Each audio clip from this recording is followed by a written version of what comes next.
بسم الله والصلاة والسلام على رسول الله الكريم. معاكم بدر الدكرور من أفتكر المنصورة. النهاردة يا جماعة إن شاء الله هنشرح التندر كاش، النسخة 7.2 البريدج. النسخة يا جماعة بتعتمد على جهاز سيرفر بمواصفات تكون كويسة جدا، يعني يكون الجهاز مواصفاته عالية، ما يكونش أي مواصفات كده وخلاص. بيعتمد على الرامات في علوها والهاردات في المساحة بتاعتها وبروسيسور الكاش. بيكون معانا كارتين لان، كل كارت 10 100 ألف. كارتين لان كل كارت 10 100 ألف. والهاردات زي ما انت عاوز، ممكن تعمل الهارد الماستر او اللي هيتعمل عليه السيستم، ممكن يكون 80 او 40 او 160 زي ما انت عايز، مبيكونش مساحة مستهلكة قد كده. الهارد التاني بيكون 500 او 1000 او 2000 حسب المساحة اللي انت عاوزها انه يكيش معاك. طيب يا جماعة، التندر كاش في المراحل الأولانية هو بترخيص أو بفلوس بدولارات كل شهر. في ترخيص مجاني بيدولك الشركة كل 15 يوم، وفي كل 3 أيام حسب الترخيص اللي انت بتجرب بيه المجاني. طبعا له طريقة انك ممكن تخلي ترخيص مفتوح المدى، طبعا دي لها موضوع تاني ممكن نتكلم فيه. الموضوع بتاعنا ان شاء الله في النسخة الجديدة غير النسخة 7.1، كان ليها طريقة شرح تانية كانت على كارت لان واحد، انما الطريقة دي يا جماعة هتكون بكارتين لان. اللي بناخد من جهاز الدمج يدي للتندر في اول كارت، والكارت التاني في التندر هنوصله في التوزيع. يعني يعتبر بالظبط كأنه كوبري في النص زي سويتش كده بكارتين لان. الكارت الأولاني بيوصل في خارج الدمج، الكارت التاني بيوصل في الدخول بتاع التوزيع، بيكون كوبري بريدج بين الاتنين. طيب نشوف طريقة تنصيب التندر هتكون ازاي. انا عملتها على الفيجوال، فانت ممكن تطبق الطريقة بالظبط على كيسة منفصلة. فانا هوريها لكم عشان الشرح. في اول نبذة في التنصيب، عشان ناس بتغلط تقول لك التندر ما بيفتحش بعد ما نسطب النسخة. زي ما اتفقنا هنوصل الدمج الاول وناخد خارج الدمج هنوصله في اول كارت في التندر. تاني كارت من التندر هناخده ونديه للتوزيع. اصبح التندر بقى بريدج او كوبري بين الاتنين، ما بين الدمج والتوزيع. هنعمل ستارت لتشغيل النسخة.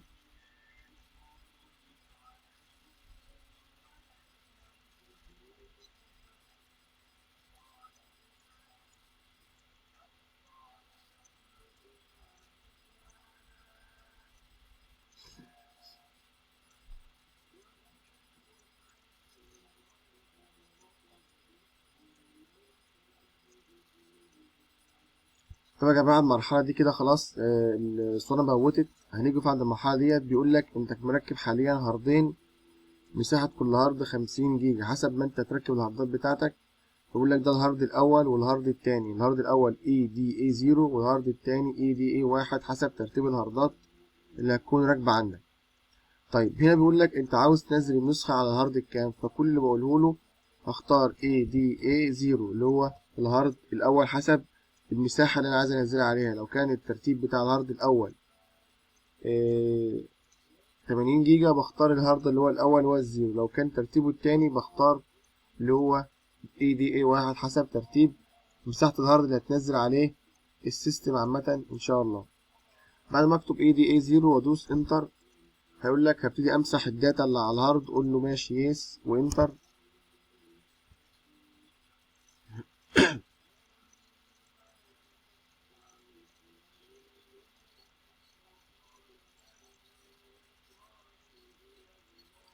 كده يا جماعة هو بيفك الملفات بتاعة الأسطوانة بيسطبها على الهارد. خلاص كده يقول لك إن تم الفرمطة. هتختار تنصيب، قول له ماشي يس إنتر. هقول لك البلاد افريقيا. بعد كلمة افريقيا يا جماعة لازم نختار الدولة بتاعتك اللي انت موجود فيها، ما نختارش اي حاجة وانتر وعشوائي. لازم اختار له كلمة ايجيبت عشان التاريخ والوقت لو اتغيرت تندر مش هيشتغل. كويس. هنا بقول لك عاوز تسمي النسخة بتاعتك ايه، فانا هسميها سبيد لين وانتر حسب ما انت عاوز بتسميها، او بتسيبها زي ما هي وتدوس انتر اللي يريحك. هنا نيجي يا جماعه في النقطه المهمه جدا اللي هي بتاعت ايبيهات التندر هتكون ازاي. طبعا هناخد الخارج بتاع الدمج. النقطه المهمه جدا الخارج بتاع الدمج. لو انت دامج ب192.168.88 يبقى هناخد للتندر الاي بي اللي بعده، ناخد للتندر الاي بي اللي بعده حسب ما انت عاوز في نفس الرينج بتاع الدمج. يبقى باجي هنا كده على اول، خلوا كده يا جماعه بناخد ايبات الدمج. لو انت عامل اي اي بي دمج الخارج بتاعه هو اللي بيتكتب في التندر، وبديله اللي هو الاي بي التاني بتاع الجيت واي. يعني مثلا اكتب هنا يعني الخارج بتاعي 192.168.88 بكتب هنا دوت 88.2 وانزل على الجيت واي تحت اكتب اللي هو الجيت واي 88.1. تمام كده يا جماعه، كاني باخد اي بي من الدمج، كان الدمج هو راوتر توزيع وبندمجهم مع بعض بحيث ان يديله اي بيهات للتندر اقدر اخش منها عليه. يبقى كده التندر اخد اي بي 192.168.88.2 على حسب خروج الدمج عندك، فبديله الترتيب بتاع الجيت واي اللي وراه او اي رقم انا عايزه اللي انا هكتبه فوق في الاي بي ادرس هو الاي بي اللي بدخل بيه. تمام، وادوس انتر. هقول لك دي ان اس 82 زي ما انت عايز، فخد بالك ان الدي ان اس ده هو اللي هيشتغل على الدمج نفسه او على التوزيع. ممكن نغيره بعد كده، فلو حبيت تحط الاباحه من الوقت ممكن تغير تحط الاباحه مكانه او تسيبه زي ما هو وتعدل بعد كده من كنترول بانل لوحه التندر كاش نفسها وتغير دي ان اس بتاعها منها. هدوس انتر واسيب كل حاجه زي ما هي. كانت النقطه المهمه يا جماعه بتاعه الاي بي، باخد نفس رينج الاي بي بتاع الدمج، او لو انت عندك توزيع بس بتاخد الراوتر الخروج شوت بتاعك. لو انت 192.168.1.1 بختار برضو 1.2، يعني نفس الرينج بتاع خروج الراوتر العادي للانترنت باخد الاي بي اللي بعده واكتبه زيه بالظبط. لو الدمج نفس الكلام المكتوب بالظبط يا جماعه، ما نغيرش او ما نخليش حاجه. هنا بعد كده يقول لك اكتب الباسورد، بكتب له كلمه روت. طبعا الباسورد ما بيظهرش، هكتبها بس كده يا جماعه وادوس انتر واقول لك كررها لي تاني. اكتب برضو روت وانتر وهبتدي يكمل تنصيب النسخه. وكده يا جماعه النسخه تعتبر اتسطرت وخلصت ان شاء الله. اول مرحله في تنصيب التندر كاش البريدج، متبقي بس الترخيص. اي حد ممكن يعمله عادي جدا من الموقع او اي موقع الشركه بتنزله. هي كانت منزله كذا موقع ليها، انا ممكن تنزل النسخه من عليه او تعمل عليه الترخيص. تالت امر اللي هو ربط التندر مع الماكوتيك. هو بالظبط كده يا جماعه، لو انت وصلت بنفس الفكره اللي موصل بيها هتلاقي التندر فتح معاك، هتكتب الترخيص بتاعك عادي جدا. المرحله التانية بتاعه الماكوتيك فيها كام رول بالظبط معين للناس اللي عامله سرعات. لو انت عملتها فري ديزاين هتخش معاك عادي جدا، بس مع التحديد اللي انت عامله في الهوت سبوت هكنك عملت بالظبط للتندر في المتكيش تحديد. في فيديوهات معينة للتندر لنسخ 6 والتندر لنسخ 5، فإن شاء الله هعمل لك نسخة معينة تشتغل على الاتنين، فيديوهات معينة تشتغل على التندر في الميكروتك 5. في الميكروتك 6 إن شاء الله هيكون شغال معاك كويس جدا ويخرج بسرعة الكاش لسرعة العميل المتحدد له سرعة في الهوت سبوت.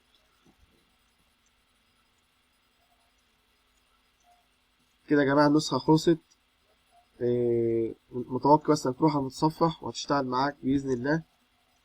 هعمل ستوب نكمل شرح كده يا جماعة. خلاص النسخة اللي نزلت على الفيجوال أو استطبت على الكيسة. نفتح المتصفح، هنكتب الاي بي اللي احنا كنا كتبناه في الأول اهوت 192.168.88.2 اللي احنا كنا كتبناه. أول اي بي اللي هيكون خارج بعد الدمج نقطتين فوق بعض 82 البورت بتاع التندر كاش اللي هو على 82.168.168.88.2 نقطتين فوق بعض 82. وبعد كده الدخول هيجيلنا صفحة التندر، هنكتب ادمن والباسورد ادمن وانتر. هيجيلنا الصفحة دي يا جماعة اقول لك ان التحديث ان دي اخر تحديث اخر نسخة نازلة للتندر. هنقول له نيكست هنا لو انت عايز تغير الباسورد بتاع الدخول اللي هو الادمن بتغير الباسورد بتاعه من هنا. لو مش عايزه تسيبه زي ما هو ونقول له نيكست. هنا كده يا جماعه جاب لك الكارتين بتوعك اللي هما الموجودين، وفي اللي هو كارت البريدج بينهم المتصل. وهنا بيجيب لك الاي بي اللي انت حطيته بتاع التندر اللي واخد من الدمج، وهنا دي النسات اللي انت حاططها عندك في التندر. وهنا الجيت واي بتاع الدمج عندك بيظهر بالمنظر ده زي ما انت كنت حاطه بالظبط. الخارج الاي بي زي ما انت عايز بتعملها. والدخول بتاعك اللي هو بتاع التندر بيكون الاي بي دوت اللي انت برضه سجلته في تنصيب النسخة. كل اللي نعمله هنا يا جماعة في المرحلة ديت بتاعة الايباد بالذات، هنعمل في الراوت او في الراوتر هنا بنقول له ادد اضافة جديدة، ونكتب الخارج بتاع الايباد بتاعتي. فبيكون مانوال ان انا بكتب الخارج مثلا بتاعي 192.168.56.0 على 24. ده خارج الخروج بتاع العملاء عندي في التوزيع. تمام. شوف بقى الخارج عندك بيكون كام، ونكتب لحد اول 3 ايبات، وبعد كده نكتب 0 على 24، يعني على الخارج بتاعك كله. وبنختار في الراوتر طيب بنختار جيت واي، وهنا في الجيت واي بنكتب الاي بي، بنختار اي بي عشوائي زي ما انت عايز او بالترتيب من الدمج. بكتب مثلا 192.168.88 اي رقم تاني وتعرف انك كتبت كام. فمثلا اختار بالترتيب، اختار 3 من الدمج. انا كنت خدت رقم 2 للتندر ورقم 3 في الدمج. ده بيكون الاي بي اللي هيوزع لي للتوزيع او اللي يسحب منه الاي بي من التوزيع. واقول له كونفيرم هنا، ادوس اوكي، هينزل لي بالمنظر ده. وبعد كده نختار نيكست او التالي. هيقول لك عندك الهارد الموجود هو خلاص كده فورمات هارد الاولاني. هيجي لك الهارد التاني اللي هو اي دي احنا خلاص خدنا اي دي 0 فورماتوه ظبطه بالنسبه للسيستم. بيجي لك الهارد التاني او التالت حسب الهاردات اللي هتكون نازله عندك ومتركبه. هنقول له اول حاجه اللي هي كلمه فورمات، هنهيئ الهارد للتندر. بعد كده اقول له من اول ديسك اللي هو هيئه للكاش. تمام. قال لي كده خلاص ان الهارد اتهيأ للكاش. بعد كده اقول نيكست او التالي. هنا يا جماعه نيجي كلمه النتورك فورم الفاير وول.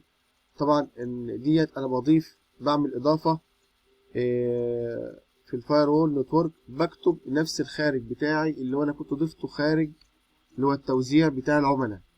بكتب ايبيهات التوزيع بتاعه العملاء برضه زي ما كتبتها برضه 192.168.56.0 على 24. شوف برضه انت الخارج بتاع العملاء بتاعك زي احنا كنا كتبناه في اول بتاعت الايبيهات. شوف برضه الايبيهات بتاعت العملاء الخارج بتاعك كام وبتكتبه. لو انت عندك دمج اللي هو التوزيع في بريدج وتوزيع هوت سبوت، انا كمان كاتب ده بتاع هوت سبوت. شوف برضو خارج الايباد بتاعة البريدج كام وتكتبها برضو تعمل لها اضافة. لو انا عندي بريدجات بكتب الخارج بتاع البريدجات مثلا 20.20.20.0 على 24. نفس الكلام برضو بكتبها كده يا جماعة. ده بتاع هيكون رينج الخروج بتاع البريدج او البرود باند للناس. ده بيكون الخروج بتاع البرود باند، والاول ده كان بتاع الهوت سبوت. واقول له برضو سيف واكمل بنفس الخاصيه كده بالظبط. انا عامل التوزيع هوت سبوت وبرود باند. بكتب دي ايبيهات البرود باند او حسب ما انا عامل الخارج بتاع الايبيهات بتاعتي في البرود باند. واقول له نيكست. هنا بقول لك هات اللينسز اللي انت داخله او انت مسطبه او اللي انت اشتريته او اللي انت عملت ترخيص المجاني، بتكتبه هنا اليوزر والباص. وطبعا انا هكتب هنا اي حاجه عشان بس نعدي المرحله ديت.